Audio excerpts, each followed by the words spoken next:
오늘 본문은 이스라엘 백성들에게 세 개의 절기를 지키라고 명령하는 내용입니다.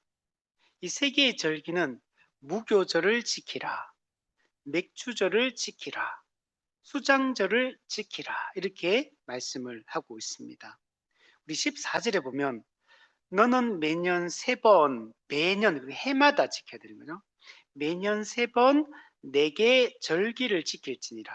우리 17절 내 모든 남자는 매년 세 번씩 주 여호와께 보일지니라. 네 개의 절기를 지킬지니라 이렇게 말하고 뒤에는 주 여호와께 보일지니라 자신을 보여라 이렇게 말씀을 하고 있습니다. 그럼 절기는 일종의 의무입니다. 이거는 해도 되고 안 해도 되는 게 아니고 엄숙한 하나님의 명령이고 의무입니다. 그러나 동시에 이 절기는 기쁨과 환희의 순간입니다.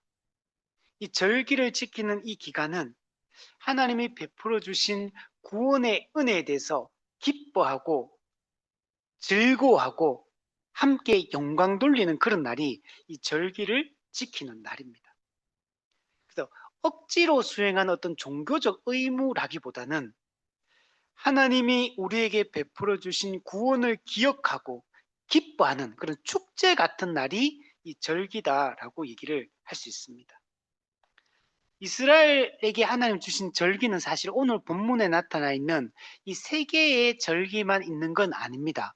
다른 절기들도 더 있어요. 근데 오늘 본문에는 이 세 개의 절기, 가장 중요한 3대 절기를 지키라라고 말씀하고 있고, 근데 이 동일하게 다른 본문들을 보면 다른 절기에 대한 명령도 내리고 있는 것을 볼 수가 있습니다. 특별히 오늘 이 본문의 세 절기는 전부 다 농사와 관련된 이 절기입니다. 그래서 1차적으로는 전부 다 이 추수와 관련된 이런 절기들이다 이렇게 생각을 해야 되고, 그러나 궁극적으로 하나님이 이스라엘 백성들에게 이 7대 절기를 지키라 라고 이렇게 말씀하신 이유는 뭐냐면, 이거는 하나님의 구속사를 보여주고 있는 거예요. 하나님의 구원 계획이 어떻게 흘러갈 것인지를 이 절기를 통해서 구약 성경에서 미리 보여주고 있어요. 이게 신약에 가면 이 절기들이 하나하나가 예수님을 통해서 다 성취가 됩니다. 그래서 미리 그리스도 안에서 성취될 그 복음의 예표 역할을 하는 게 구약의 이 절기다 이렇게 얘기를 할 수 있어요. 그래서 우리 제사도 중요한데 절기도 중요해요. 예전에 제가 공부했던 프로그램 중에 하나, 그게 보면 5대 제사 7대 절기를 얘기하면서 뭐라 하면 5대 제사는 하나님께 나아가는 방법이다. 죄인이 어떻게 하나님께 나아갈 수 있느냐를 말하는 게 제사고, 7대 절기는 죄인이 구원을 받은 이후에 하나님과 어떻게 동행하며 살 것인가, 하나님과 동행하는 방법에 대한 얘기가 7대 절기다 이렇게 묘사를 해놨어요. 그래서 우리는 이 제사와 절기가 정말 그리스도 안에서 어떻게 성취되는가를 아는 게 중요하고, 단순히 추수와 관련된 것으로 끝나는 절기들이 아니라는 것을 우리가 기억할 필요가 있습니다. 성경 게알드스 보스가 성경신학에서 이런 얘기를 합니다. 이스라엘의 절기들은 단순히 농업적 절기나 민족적 기념일이 아니다. 물론 1차적으로는 이게 농사와 관련된 절기가 맞습니다. 또 민족적인 기념일인 것도 맞아요. 그러나 단순히 그 이야기를 하려고 하나님이 이 절기를 제정하신 것은 아니라는 겁니다. 뒤에서 이렇게 얘기해요. 이것들은 구속사의 시간적 구조를 형성한다. 즉 시간적 구조, 구속사가 어떻게 순서대로 전개되어지는지를 이 절기가 하나하나가 그걸 보여줍니다. 제가 오늘 마지막 결론 때 이 얘기를 간단하게 정리를 해드릴게요. 여러분, 각 절기는 전부 다 하나님의 구원 행위를 기억하고 기념하는 의미가 있어요. 하나님이 베풀어 주신 구원을 기억하기 위하여 매년 절기를 지키는 것이다. 그죠? 우리도 마찬가지잖아요. 우리나라에도 뭐 추수감사절기 이런 것도 있고 또 우리나라 고유 명절 이런 것도 뭔가를 기억하고 기념하는 의미가 있는 거잖아요. 그것처럼 이것도 동일하다는 거. 그래서 과거에 하나님이 우리에게 베풀어 주신 구원의 은혜를 기억하는 측면이 하나가 있고, 두 번째는 미래의 더 위대한 구원을 예표하는 의미가 있어. 그러니까 과거적으로는 과거에 베풀어 은혜를 기억하는 거, 미래적으로는 앞으로 하나님이 우리에게 베풀어 주실 더 위대하고 더 놀라운 구원을 예표하는 의미가 있다는 겁니다. 그래서 마지막으로 이렇게 얘기합니다. 절기의 순환 매년 이게 반복적으로 지키잖아요. 이 절기의 순환은 하나님의 구속 계획이 완성을 향해 나아가고 있음을 보여준다. 하나님의 구원이 지금 여러분 이미 우리는 구원 받았죠. 그러나 아직 완성된 건 아니에요. 구원도 아직 완성된 게 아니고 심판도 아직 완성된 것은 아닙니다. 그래서 절기가 매년 순환되지만 이게 영원히 순환되는 건 아니에요. 이게 어느 순간에 끝나는 시점이 있다는 거. 사실 구약의 절기는 예수님의 초림으로 이미 성취되었고 그것의 완성은 재림 때 이루어진다는 것. 그래서 하나님의 구원 계획, 구속사가 결국은 완성을 향해서 계속 나아가고 있다는 사실을 이 절기의 순환을 통해서 보여주고 있다라고 말씀을 하고 있습니다. 여러분, 하나님은 이 절기를 지키라고 하잖아요. 그 말은 무슨 말이냐면 매년 하나님 앞에 나오라는 거야. 하나님 앞에 나와서 공식적으로 예배하라는 거야. 물론 이스라엘 백성들은 매주 안식일을 지킵니다. 그것도 일종의 예배죠. 뿐만 아니고 죄를 지을 때마다 속죄제를 짓고 또 계명을 어길 때는 속건제를 지내고 번제를 드리고 소제를 드리고 화목제를 드리고 이렇게 합니다. 그리고 매주 안식일마다 또 제사를 드리고 예배를 드리고, 그런데 그것만 하는 게 아니고 특별하게 7대 절기를 만들어 가지고 매년 또 절기를 지키라고, 그 중에 또 3개의 절기는 반드시 예루살렘에 가서 드려야 돼요. 매년 모든 남자들이 예루살렘에 가가지고 이 절기를 지키라는 얘기는 하나님이 하나님을 예배하고 특별하게 이게 시간을 떼어가지고 자기 일상을 중단해야 돼, 이거 하려면. 그리고 그때는 뭐 비행기 타고 잠깐 갔다 오는 게 안 되잖아요. 걸어서 가야 돼, 예루살렘까지. 그러면 그 기간이 걸어가는데 적어도 아마 3주에서 한 달, 돌아오는데 3주에서 한 달, 가서 절기 지키는 기간이 하루 동안 지키는 것도 있지만 7일 동안 지키는 것도 있고, 그러면 그 모든 걸 계산하잖아요. 적어도 한 번 제사 지내러 가잖아요. 한 2달은 빼야 돼, 시간을. 근데 1년에 3번이야, 그게. 그러면 6달이야, 6달. 빨리 가면 좀 빨리 갔다 올 거고, 빨리 걸어가면 빨리 가지만, 늦으면요, 갈릴리 같은 데서 여기까지 가려면 시간 오래 걸려. 빠르게 가면 2주, 천천히 가면 한 달이야. 같이 가야 되니까. 그게 장난이 아니야, 이게. 이걸 이렇게까지 얘기하는 건 무슨 말입니까? 물론 이제 여기는 모든 남자, 사실 좀 어떻게 보면 20세 이상의 남자만 가요. 가족의 대표만 가는 거지만, 근데 이게 보통 일이 아니에요, 이게. 이걸 이렇게까지 하라는 얘기는 하나님 앞에 우리는 끊임없이 나아가야 돼요.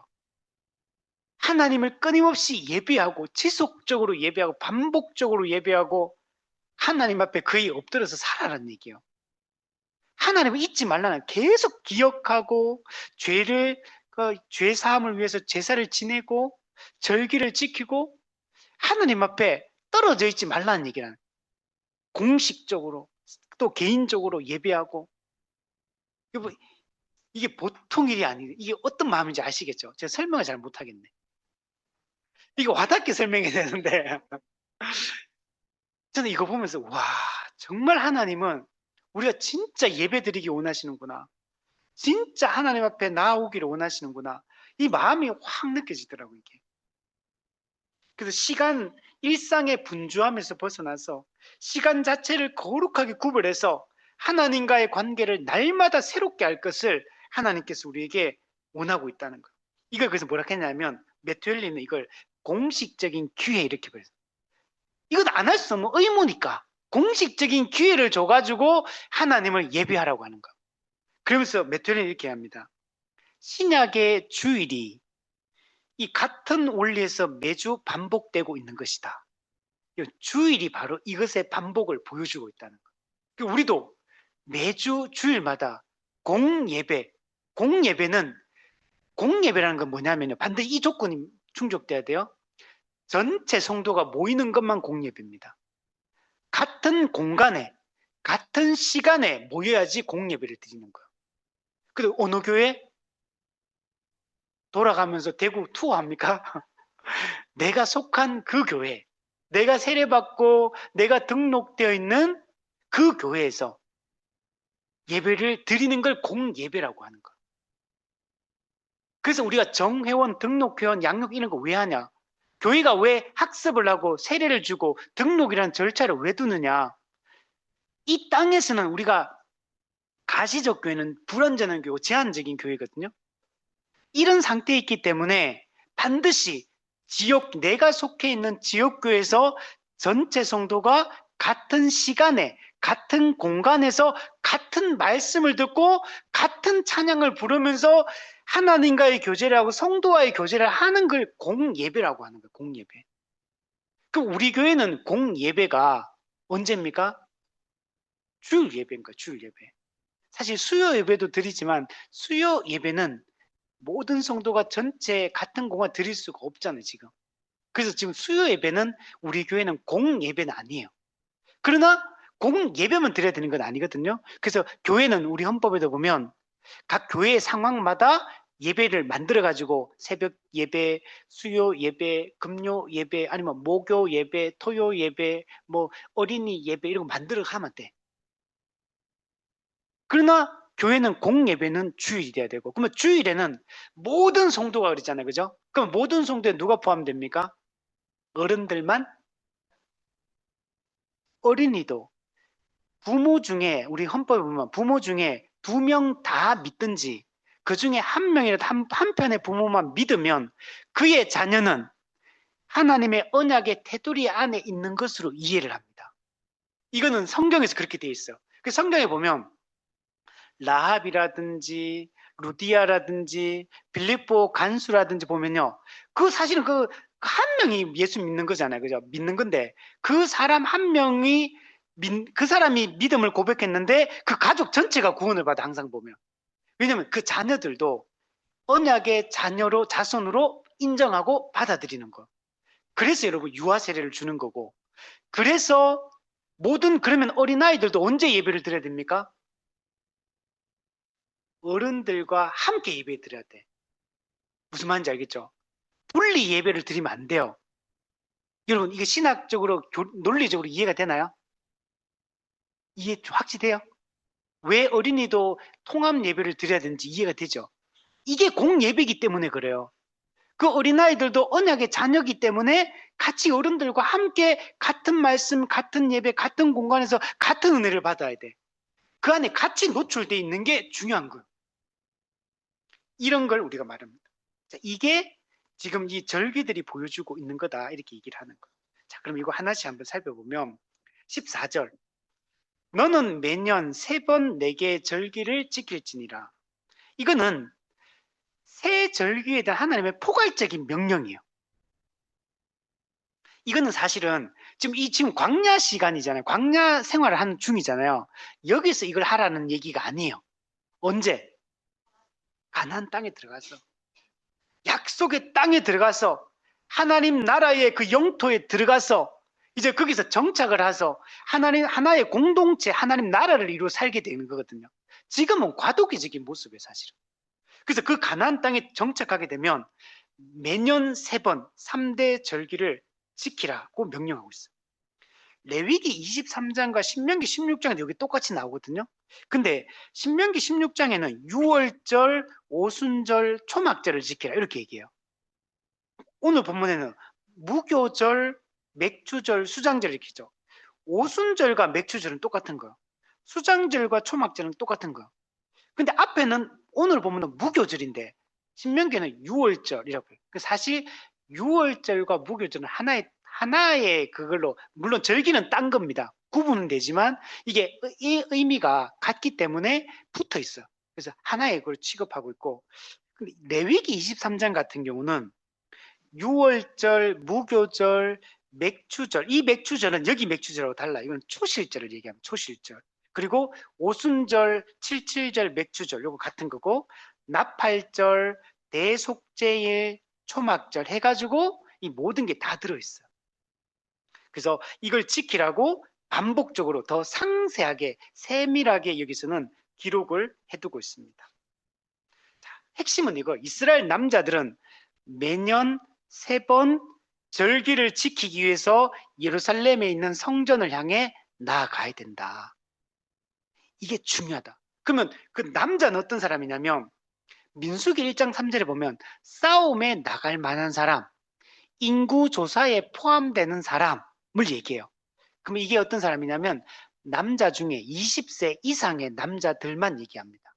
그럼 20세 이상의 남자들은 어떤 사람이냐면 가족의 대표성을 띈 인물들입니다. 그래서 그러면 이 남자들만 나아가라는 얘기는, 그러면 여자들과 어린아이들과 뭐 이런 사람들은 상관없는 겁니까?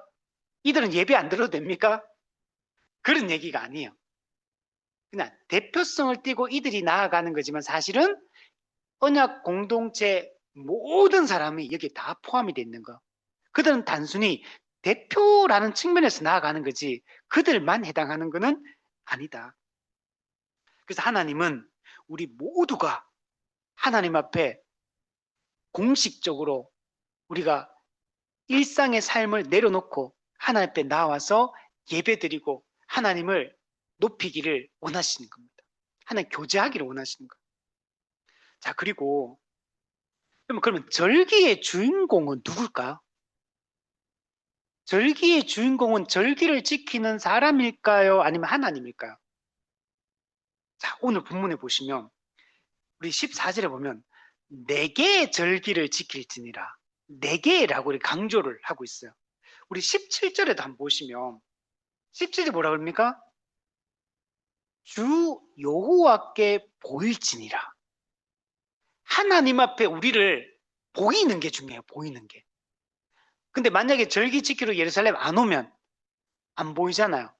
그는 하나님을 예배할 마음이 없다는 얘기를 하는 거예요. 하나님을 인정하지 않겠다는 얘기인 거예요. 그래서 우리의 시간과 일상을 중단하고 하나님 앞에 보여야 돼. 그게 믿음인 거죠. 우리가 교회 안 다니는 사람들이 사실 가게라든지 어떤 자영업이나 어떤 일을 하시는 분들이 내려놓기가 힘든 게 휴일날 매출이 많으니까 멈추기가 어려운 거예요. 식당을 문 닫기가 어려워요. 그러니까 이제 내려놓는 거예요. 그래서 이걸 내려놓는 게 되게 어려운 일이에요. 이게 사실은. 11조를 드린 것도 쉬운 일이 아니에요. 이것도 내려놓는 거거든요. 하나님을 인정하고 하나님 믿는 믿음, 하나님이 나의 보호자다, 하나님이 나의 공급자다, 하나님이 나를 인도하는 분이다, 이걸 믿을 때만 할 수 있는 행동들이거든요. 지금 하나님 그걸 요구하고 있는 거예요. 엄청나게 하나님을 신뢰할 것을 요구하고 있어. 너 자신을 의지하고 살 거냐, 나를 의지하고 살 거냐, 네가 주인이 될 거냐, 나를 주인으로 섬길 거냐, 이걸 지금 묻고 있는 거예요. 지금 그 정도의 얘기를 지금 여러분 하고 있는 것입니다. 그래서 절기는 하나님 자신을 위한 거예요. 물론 우리를 위한 측면도 있죠. 그런데 엄밀하게 말하면 하나님을 위하여 절기를 지키는 거예요. 하나님과 만나기 위하여 절기를 여러분 지키는 겁니다. 그래서 칼빈이 이렇게 얘기해요. 여기서 내게라는 이 단어를 가볍게 지나치지 마라. 하나님께서는 이 절기들이 자기 자신을 위한 것임을 강조하신다. 여러분, 우리의 유익을 위해 절기를 지키라, 이것도 있지만 그보다 더 궁극적으로는 하나님을 위하여 절기를 지키라, 이걸 우리한테 촉구하고 요구하고 명령하고 있는 거예요.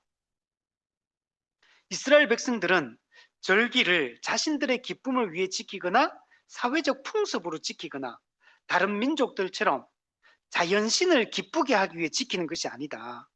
그들은 오직 살아계신 하나님, 언약의 하나님, 그들을 애굽에서 구원하신 분 앞에 나아가기 위하여 절기를 지키는 것이다. 우리가 이런 언약의 하나님, 구원의 하나님, 우리를 출애굽시킨 그 하나님, 그분을 위하여 절기를 지키는 것이다. 이렇게 말씀하고 있어요. 그래서 여러분, 우리 파이브 솔라 중에 종교개혁 마지막이 뭡니까? 오직 하나님께 영광을, 이게 이렇게 말해서 오직 우리의 유익을 위하여, 이렇게 써 있잖아.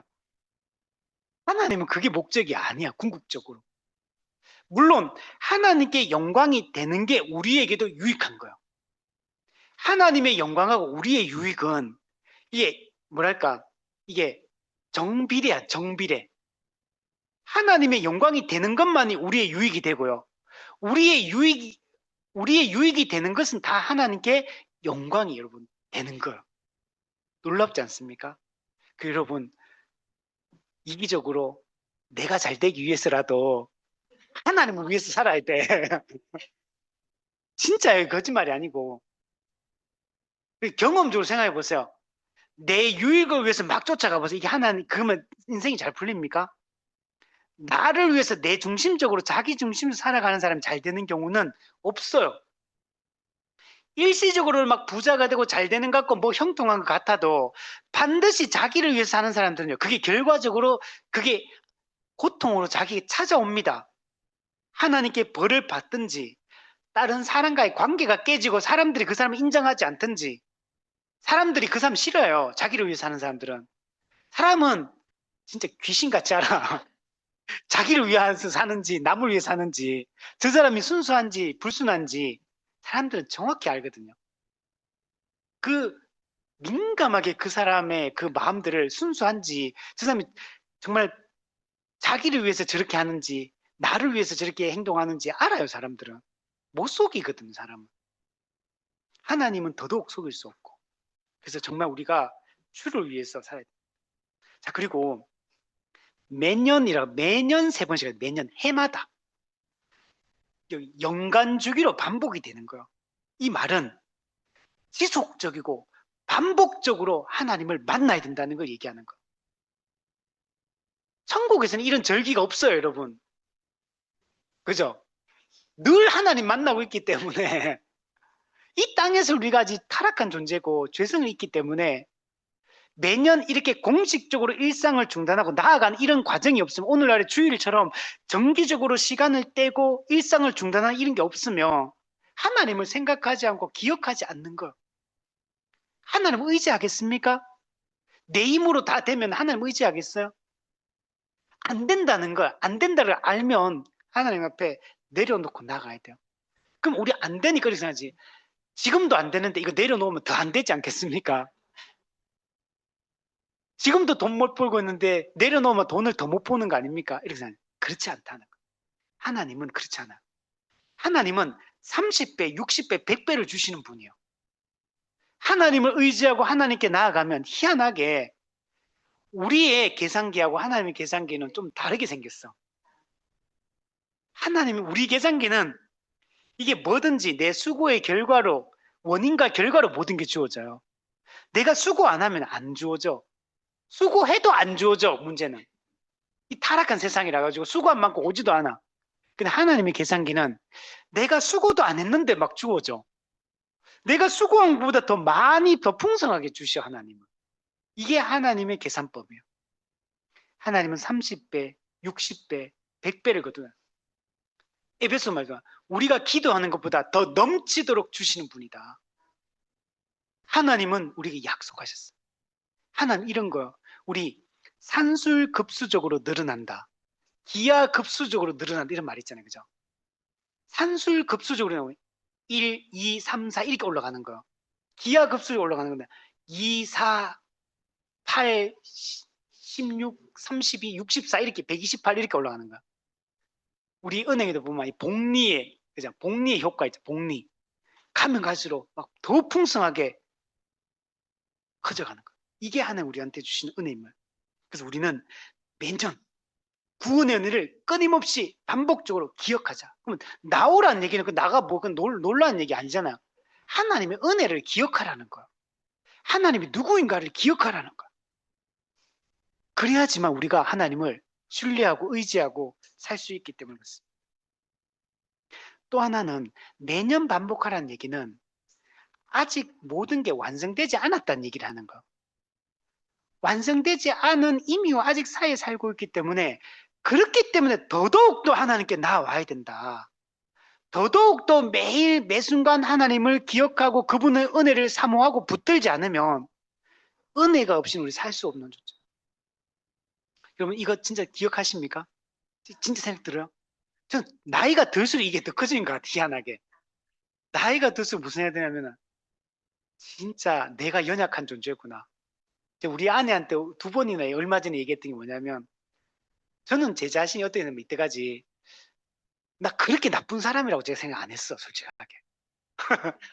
뭐 그렇게 괜찮은 사람이라고 생각하는 건 아니지만 한 평균은 한다. 평균 정도의 괜찮은 사람이다. 이렇게 생각했거든 진짜. 그래서 제가 진짜 나이가 들수록 무슨 생각이 드냐면 그런 생각이 안 들어. 우리 아내한테 맞죠? 2번이나 그 얘기했어. 뭐라 했냐면 객관적으로 내가 나라는 인간을 한번 생각해 봤어. 내가 나라는 인간이 여기 2명이 있어. 나라는 인간을 내 옆에서 맨날 봐. 예배생 어떤 교회생 어떤지 인생 어떤 가정에서 어떤 애들한테 어떻게 하는지 운전할 때 어떻게 하는지 객관적으로 나라는 인간을 한번 생각해 보니까 내가 나 자신을 생각해보면 나 같으면 별로 가까이 하고 싶지 않을 것 같아. 내가 나를 보니까 별로인 거야. 별로. 제가 그 별로라고 표현했거든. 이게 제가 겸손해서 하는 말이 아니고 진심으로 하는 말이에요. 내가 나 자신을 생각해보니까 제가 원래 이기적이거든요. 제가 되게 이기적이에요. 원래. 지금도 그런 게 남아있고 옛날에 더 그랬고 지금은 의지적으로 이기적이지 않으려고 노력을 하고 있어요. 지금 솔직하게. 저는 성향상 기본적으로 비판적이에요. 그래서 남 욕하는 거 원래 좋아하는 사람 저는. 뒤에서 이제 수근수근 하는 거 진짜 그래요. 진짜. 제가 그리고 약속 잘 어기고 저 약속 맨날 늦거든. 제가 진짜 그 옛날 했죠. 신대원 3년 동안 졸업할 때까지 저 동기 형이 한 번도 이제 약속 오기도 카풀 맨날 했거든. 한 번도 했는데 졸업하는 날 짐 싸가지고 대구 내려올 때 저보고 뭘 하냐면 그거가 네 약속 안 지킨다고 그 얘기를 갑자기 하는 거야. 신대원 3년 동안 카풀을 같이 했는데 한 번도 그 얘기 약속 오기도 한 번도 얘기 안 했거든요. 졸업하면 내려오면서 그거 저보고 그러더라고. 진짜 부끄럽더라고 제가. 충격받아서 그게 아직까지 기억이 나. 그 순간이 기억이 나. 근데도 아직 못 고쳤어. 아직까지. 아직도 못 고쳤어. 근데 여러 측면에서 제가 재산해 보니까 별로인 거. 이미 아직 속에 살고 있고 저는 아마 제 생각에는 죽을 때까지 제가 안 변할 것 같다는 생각을. 제가 이 고민을 왜 많이 했냐면 개척을 하면서 개척이 잘 안 되는 거예요. 근데 제 주변에는 개척하면 막 사람들 몰려들어 막. 와, 저 사람들은 저 교회는 어떻게 저기 사람들이 몰려드냐. 우리 교회는 이렇게 노력해도 안 오는데 저 사람들은 가만히 있어도 막 오는 것 같아. 그 제가 이것 때문에 고민을 진짜 제 자신에 대해서 많이 했던 게 뭐냐면 저 목사님이 매력이 있어서 저렇게 오는구나. 전 자꾸 이런 생각이 자꾸 드는 거야. 나는 매력이 없어가 우리 교회는 안 오는구나. 이런 생각이 자꾸 들어. 물론 여러 가지 이유가 있겠지만 복합적으로 제 자신이 목회자로서 리더로서 제가 생각해 볼 때 이게 저한테는 크게 솔직하게 이것도 있다고 저는 생각이 들어요. 제 성향, 제 어떤 태도, 제 모습, 제 어떤 이중성 이런 것들이 사람들에게 비친다. 그게 근데 갑자기 비치는 게 아니라 평상시에 저하고 오랫동안 교제하면서 저의 모습 봤던 많은 사람들이 있을 거잖아요. 그 사람들이 그걸 보고 오는 거. 제가 예전에 한번 상처받은 적이 있는데 제가 복음을 저 열심히 가르쳤던 친구가 딴 교회 가더라. 우리 교회 안 오고. 제가 그 친구들을 가르쳐가 그 친구들이 변화되었거든요. 근데 딴 교회 가더라고. 그 친구들은 다른 교회로 옮길 마음이 있었거든요. 그래서 제가 우리 교회 와서 같이 하자 했는데 안 오겠다 하더라고. 저는 사실 솔직히 좀 상처도 받았고 충격도 받았어. 저하고 복음의 기초 공부하고 저하고 성경 공부하면서 변화가 됐는데 우리 교회 오기 싫다 하더라고. 근데 물론 몇 가지 이유는 들었지. 합리적인 이유를 들긴 들었는데, 근데 저는 그것도 마음이라고 생각했거든요. 마음의 문제인데, 근데 어쨌든 간에 저한테는 그게 저한테 큰 상처였어, 저한테는. 근데 시간이 지나고 지금은 이제 그게 이제 어느 정도 문제가 마음에서 해소가 됐고, 지금은 잘 지냅니다. 잘 지내고 하는데, 어쨌든 간에. 근데 저 그때 그것 때문에 진짜 고민을 많이 했거든. 왜 저렇게 말할까? 근데 그 사람만 그런 게 아니고, 다른 사람들도 왜 이렇게 좋은 관계를 맺었는데 왜 안 올까? 이렇게 생각할 때, 그분들이 일부러 옮기라는 말이 아니라, 옮길 상황인데도 불구하고 다른 교회를 갈 때, 또는 또 오고 싶어 하지 않는 걸 볼 때, 아, 이거는 목회자로서 나의 문제가 있다. 내 어떤 모습이든 내 태도든 내한테 문제가 있기 때문에 그게 이 교회에 올 만큼의 매력이 안 된다라고 저는 생각이 드는 거예요. 그래서 저는 이런 걸 생각하면서 제가 제 자신에 대해서 많이 생각을 하게 되고, 내가 내 자신을 그렇게 객관적으로 많이 돌아보려고 노력 많이 했어. 우리 메타 인지해야 된다 이런 얘기 하잖아요. 자기 객관화해야 된다 이런 얘기 하잖아요. 나 자신을 객관적으로 볼 때, 아, 내가 별로라는 생각이 많이 들고, 또 하나 많이 이런 걸 생각하게 된 거는, 내 주변에 있는 목회자들, 우리 동역자들, 진짜 괜찮은 분들이 많아요. 제가 객관적으로 볼 때.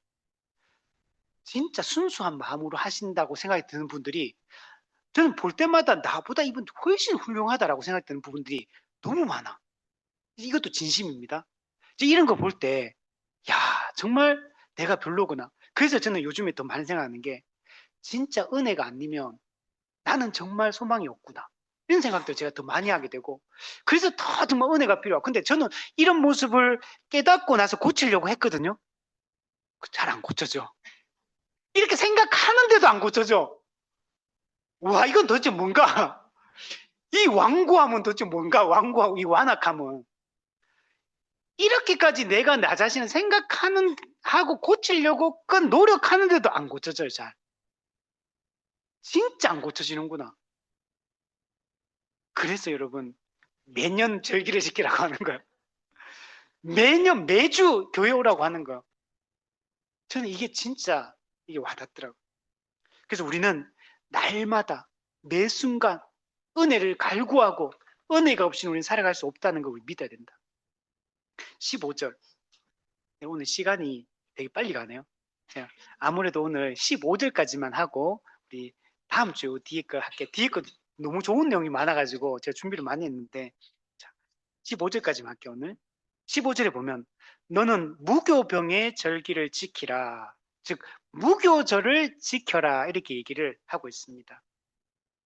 무교절은 출애굽을 기념하는 절기입니다. 무교절은 아비벌 또는 니산월 14일 저녁이 6월절이에요. 그러니까 아비벌은 유대력으로 따르면 1월에 해당합니다. 정월에 해당합니다. 1월. 1년의 첫 달, 그때 14일 저녁 양을 잡아가지고 고기와 무교병과 쓴나물과 함께 먹게 되거든요. 그때, 그리고 이제 그 다음날 15일부터 21일까지 7일 동안 지키는 게 무교절이에요. 그러니까 6월절과 무교절은 붙어 있는 겁니다.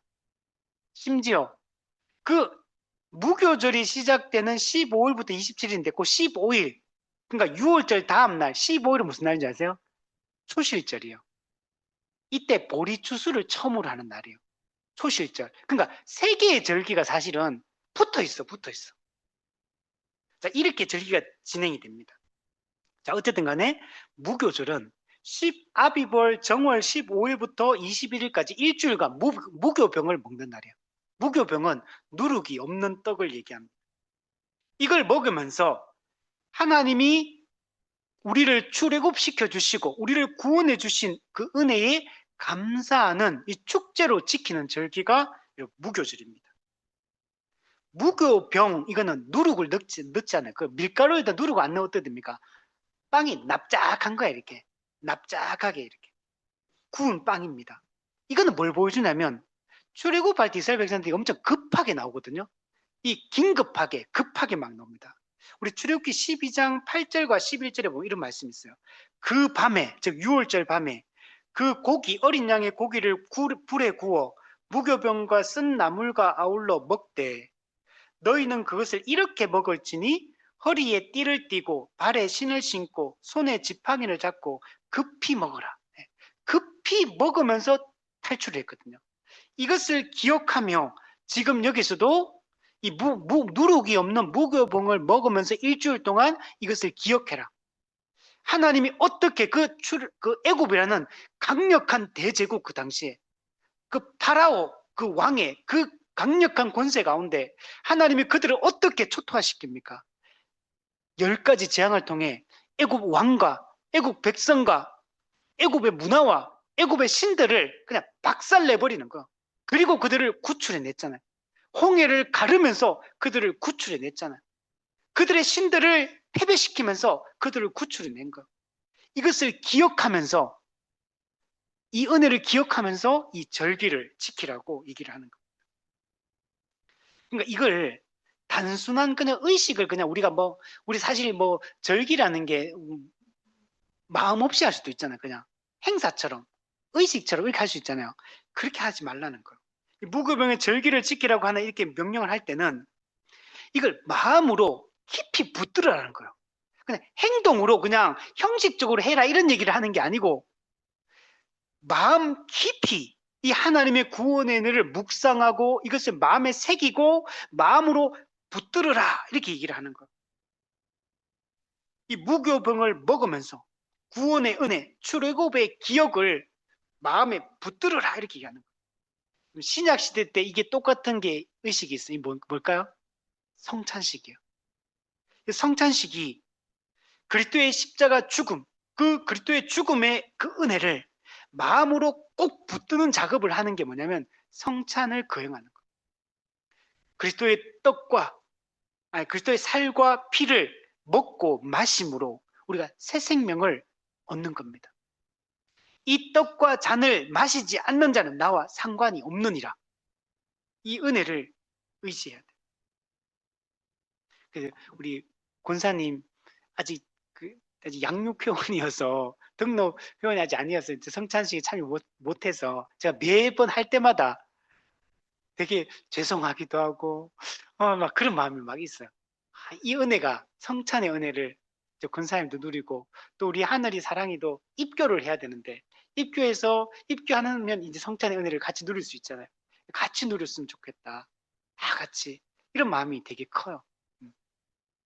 자, 밑에 보면 하나님 이렇게 말합니다. 내가 내게 명령한 대로 아비벌의 정한 때에 이래 동안 무교병을 먹을지니. 그래서 내가 네게 명령한 대로 이렇게. 이 명령 언제 했냐면 출애굽기 12장에서 13장에서 이거 이미 명령한 거예요. 이 하나님의 이전에 이미 했던 그 명령에 근거해서 이 절기를 지금 명령을 하고 있는 거예요. 그럼 절기는 전부 다 하나님의 명령에 근거를 두고 기초를 여러분 두고 있는 겁니다. 자, 그리고 아비벌의 정한 때에 이렇게 말합니다. 아비벌은 아까 말했듯이 1월 이 봄이 시작되는 이때를 얘기합니다. 출애굽이 일어난 달이 이 아비벌이죠. 이때 정한 때에 1월 그 15일부터 21일까지 이때 이 절기를 지키라 이렇게 얘기합니다. 즉 이건 뭘 보여주냐면 정한 때에 하라 그러잖아요. 정한 때. 즉 하나님이 정한 때가 있는 거예요. 하나님이 정한 시간이 있는 거예요. 아무 때나 막 하는 게 아니고 모든 것은 하나님이 주도하시는 거예요. 하나님이 정한 때가 있고 이 정한 때에 그리고 매년 그랬잖아요. 말은 정기적으로 뭐 하라는 거요? 하나님께 나아오라. 즉 하나님과 약속을 미리 한 거야. 정기적인 약속을 했고 이 약속된 만남을 정기적으로 가져라 라고 얘기를 하는 거예요. 이거는 여러분 만약 이때 이 정한 때가 됐는데 만약에 밭을 샀는데 밭을 갈아야 될 때야. 그러면 씨를 못 뿌려. 그럼 어떻게 됩니까? 밭 갈지 말고 이때는 절기지키러 오라는 얘기예요. 하다가 어떤 상황이 발생했어. 그러면 어떤 그 상황이 발생했다고 그 상황 때문에 올해는 못 가겠다. 이러면 안 된다는 얘기예요. 이거는 무조건 고정값이야. 고정값.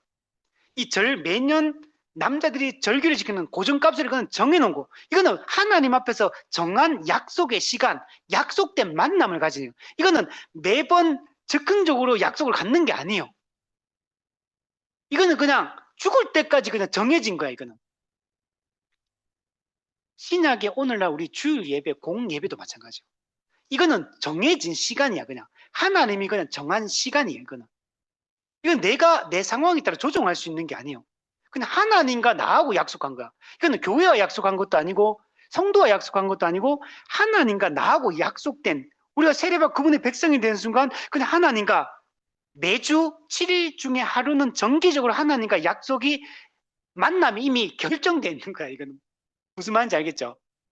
내가 정하는 게 아니에요. 이건 하나님하고 나하고 이미 정해진 거야. 그냥 일방적으로 하나님이 정해놓은 거야. 이거는. 그러면 하나님은 나와 있는데 내가 약속을 파기하고 깨는 거와 똑같은 거예요. 이거는. 우리 약속 이렇게 했는데 10시 만나기로 했는데 10시 돼도 안 와.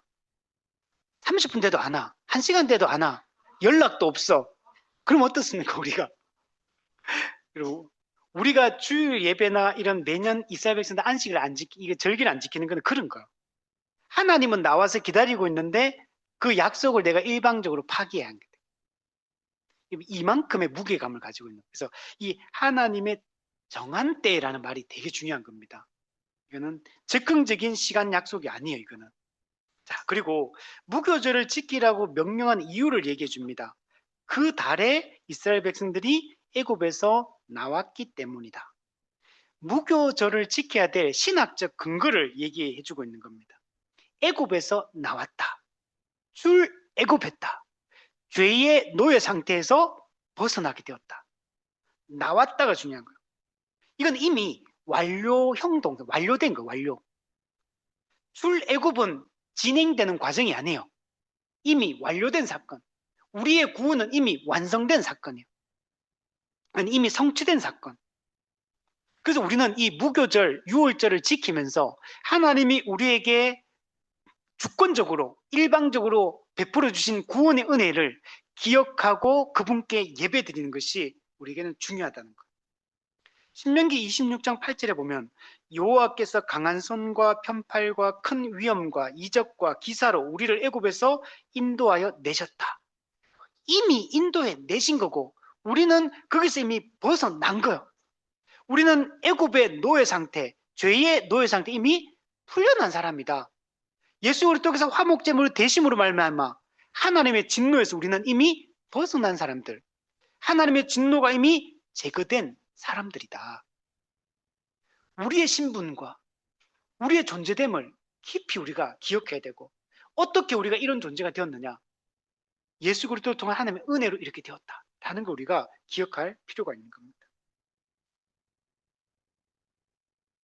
토마스 구딘이 이런 얘기합니다. 무교절이 출애굽을 기념하는 것은 신약의 성찬의 십자가를 기념하는 것과 정확히 동일한 구조이다. 고린도전서 11장 26절은 너희가 이 떡을 먹으며 이 잔을 마실 때마다 주의 죽으심을 그가 오실 때까지 전하는 것이니라 라고 가르친다. 구약의 이스라엘은 무교병을 먹으며 우리는 한때 종이었으나 하나님이 구원하셨다라는 걸 기억했다. 신약의 교회는 떡을 떼며 잔을 마시며 우리는 한때 죄의 종이었으나 그리스도께서 우리를 구원하셨다는 것을 기억한다. 그래서 이 무교절을 지키는 것과 성찬을 거행하는 것이 다 구원의 은혜를 기억하는 이런 개념이라는 걸 알 수 있습니다. 자, 그리고 뒤에 보면 빈손으로 내 앞에 나타나지 말지니라. 여러분, 이런 구절이 성경에 이런 개념을 담고 있는 구절들이 많아요. 이게 신약에도 구약에도 계속 등장합니다. 빈손으로 내 앞에 오지 마라. 즉 하나님 앞으로 나아갈 때는 재물을 가지고, 예물을 가지고 나아가야 된다라는 얘기를 하는 겁니다. 신명기 16장 16절에서 17절에 보면 너희 가운데 모든 남자는 1년에 3번 곧 무교절과 칠칠절과 초막절에 내 하나님 여호와께서 택하신 곳에서 여호와를 배웁되.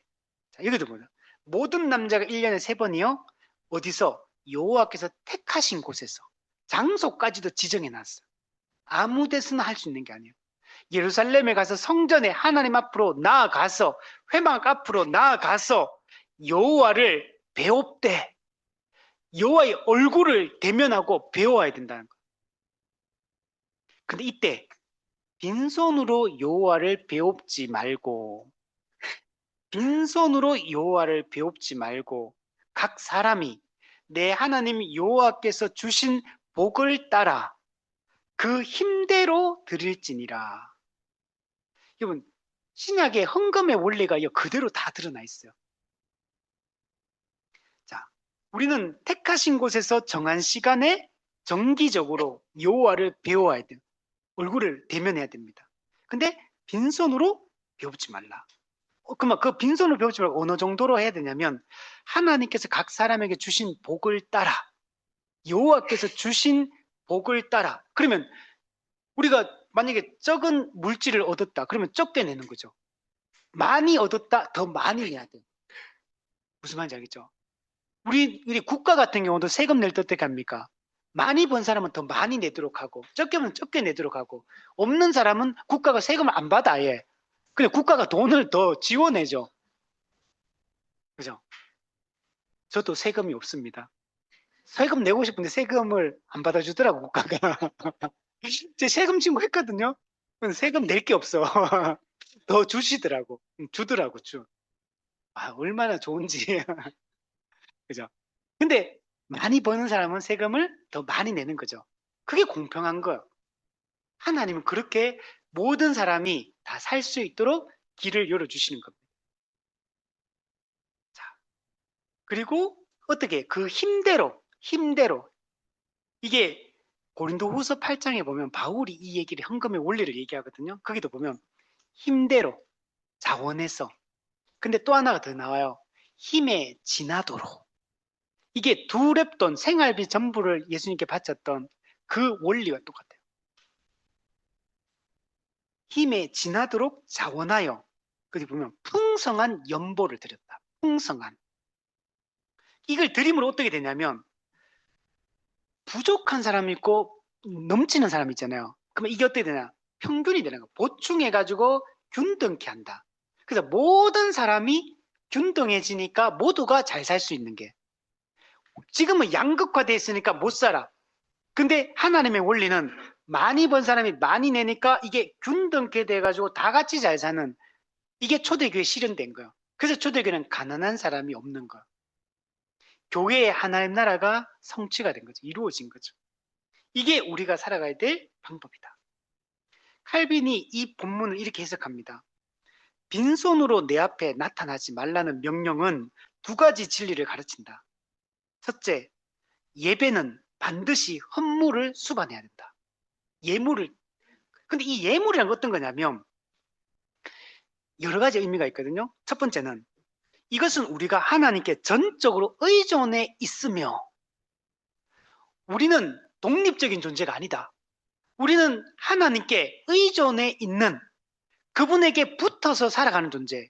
그리스도께 머리이신 그리스도께 붙어서 그리스도의 통치를 받으며, 그리스도의 보호를 받으며, 그리스도의 공급을 받으며, 그리스도의 인도를 받으며 의지해서 살아가는, 의존해 살아가는 존재다 라는 걸 보여주는 것. 그래서 빈손으로 온다는 얘기는 하나님이 나에게 그런 분이라는 걸 나는 인정할 수 없다는 거야. 하나님이 그런 분이라는 걸 인정하는 게 뭐로 나타나냐? 반드시 예배 때 헌물을 드리는 걸 통해 가지고 내가 전적으로 하나님께 의존되어 있고, 나는 하나님이 나를 먹이시고 입히신다는 걸 난 믿는다는 걸 신앙 고백한다는 거예요. 두 번째, 모든 것은 하나님의 것임을 인정하는 거예요. 그러니까 내가 수고해서 내가 돈 벌었으니까 이건 내 거다. 내가 지금 땀 흘려가지고 정말 땀 뻘뻘 흘리면서 잠도 못 자고, 그죠? 수고하고 몸도 아프고 다치면서 이렇게 돈을 벌어가지고 내가 이 돈이 들어와서 이거는 내 수고의 대가다. 그렇게 생각하면 안 된다는 거예요. 모든 것은 하나님의 것이고 하나님의 것이기 때문에 모든 것은 하나님께 돌려드려야 된다. 이 사상이 담겨 있는 거예요.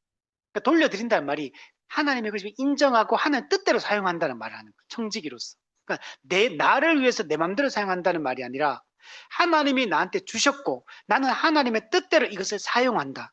이게 하나님께 돌려드리는 방법인 겁니다. 그래서 그게 하나님의 몫으로 11조를 드리고, 나의 몫을 우리의 생활비로 사용하고, 이웃의 몫으로 구제하는 것. 이게 하나님의 뜻대로 사용하는 방법입니다.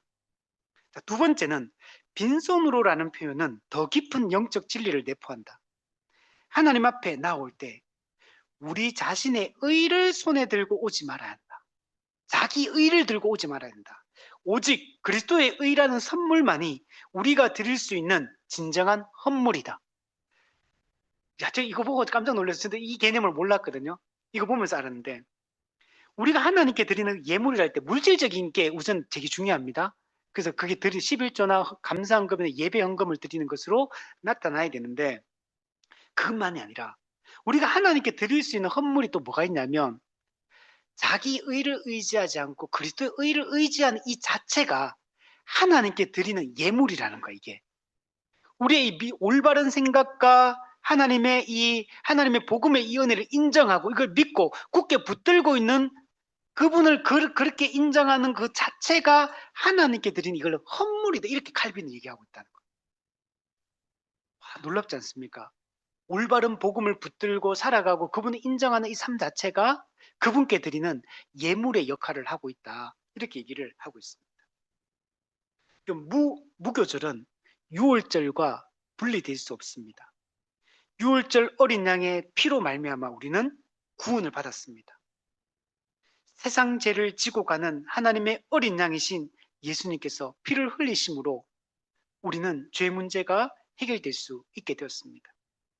그리고 누룩 없는 이 무교병, 누룩이 안 들어갔잖아요. 이 무교병은 뭘 상징하냐면 죄 없으신 예수님을 상징합니다. 누룩은 죄를 상징하잖아요. 그러니까 누룩이 없는 무교병은 죄 없는 그리스도를 상징합니다. 그분은 죄 없는 분, 무죄하신 분인데 어떻게 됐습니까? 유월절 어린 양으로 세상 죄, 예수님의 죄가 아니에요. 세상 죄, 나의 죄, 우리의 죄를 짊어지고 십자가에서 희생을 당하신 거예요. 이렇게 함으로 말면 어떻게 됐어요? 우리가 해방을 받은 거, 구원을 받은 거, 회복이 된 거예요. 하나님과 화목하게 된 거, 그리스도의 충만을 누리는 존재가 된 거, 하나님의 자녀라는 신분을 얻게 된 거, 하나님의 나라를 우리는 상속받게 된 것입니다. 우리는 교회는 누룩 없는 무교병이신 그리스도를 먹고 새로운 피조물이 된 겁니다. 그러므로 교회는 이제 새로운 존재로서 우리는 날마다 구원의 은혜를 기억하고 묵상해야 돼요. 우리가 해야 될 일 중에 가장 중요한 일은 전도도 아니에요, 여러분. 전도가 아니고 하나님이 삼위 하나님 우리에게 베푸는 은혜를 계속 묵상하고 기억하는 거. 이걸 계속 마음에 되새기는 거. 이 자체가 하나님께 가장 영광이 되는 일이에요. 그러면 그분을 진짜 우리의 마음으로 사랑하게 되지 않겠어요? 우리가 진정으로 그분을 열망하지 않고 그리스도를 바라보고 그리스도의 거제를 사모하고 그분을 찬양하고 그분께 영광 돌리는 것들을 가장 소망하며 열망하며 사는 사람이 되겠죠. 그리고 그분 앞에 그분을 실망시켜 드리기 싫겠죠. 하나님이 기뻐하지 않는 것을 말로나 행동으로나 우리 생각으로나 하지 않으려고 애쓰게 될 것이고, 즉 죄와 싸우고 거룩한 생각과 삶으로 살려고 힘쓰고 이렇게 우리가 되겠죠. 이걸 하나님이 기뻐하신다. 우리는 전도보다 더 중요한 것은 하나님을 인정하고 그분 앞에서 거룩하게 살아가는 거, 이게 우리한테 가장 큰 예물이 되는 거. 그거는 안 하면서 그죠? 헌금은 맨날 드리고 11조하고 봉사 많이 해도 하나님 그거 기뻐하시겠어? 그죠? 저희 어머니 이번 주에 만났었는데 밥 먹으면서 그런 얘기 하시더라고요. 우리 어머니가 어릴 때부터 모태신앙으로 자라왔는데 이제 83세인데 무슨 얘기냐, 밥 먹으면 그 얘기 하더라고요. 교회 막 헌금하고 막 봉사만 이런 게 중요한 게 아니다. 갑자기 이 말을, 이따 저는 그 얘기 어머니한테 들은 적이 없거든요. 근데 갑자기 살아보니까 그게 중요한 게 아니다. 물론 그거 중요합니다, 사실은. 그거 안 하면 안 되잖아, 당연히. 중요해. 근데 외적 행동으로 그걸 한다고 해서 그게 중요한 게 아니고 진짜 마음이 하나님을 사랑하고 하나님께서 기뻐하고 하나님의 즐거워하며 살고 이런 게 중요하다. 진심으로 매일매일 하나님을 사모하고 이런 게 중요한 거다. 이런 얘기를 하시더라고요. 마음에 확 와닿더라고요, 진짜. 저도 목회자로서 그냥 외적인 목사의 그런 직무를 감당할 수 있잖아요. 직무 감당 열심히 한다고 이제 되는 게 아닌 거죠. 제가 이게 되게 요즘 반성이 많이 돼요. 그래서 그러면 제가 행동으로는 직무를 수행하고 있는데 내가 진심이 담겨 있나 이게 내 마음이 깊이 담겨 있나 이런 마음이 확 들더라고요. 제가. 그래서 정말 회개할 부분이 많다라는 생각이 듭니다. 자, 오늘 말씀을 우리 들으면 하나님 우리가 가까이 나오기 원합니다. 그리고 계속 정기적으로 하나님을 기억하고 예배하고 우리의 하나님을 향한 신앙 고백을 분명히 또 빈손으로 나오지 않으므로 또 우리의 시간을 일상을 공간을 분리함으로 하나님께 나아가서 우리가 하나님을 교제하고 그분을 찬양하고 높이고 진짜 하나님의 영광이 나타나기를 우리가 소망하며 나아갔으면 우리 좋겠습니다.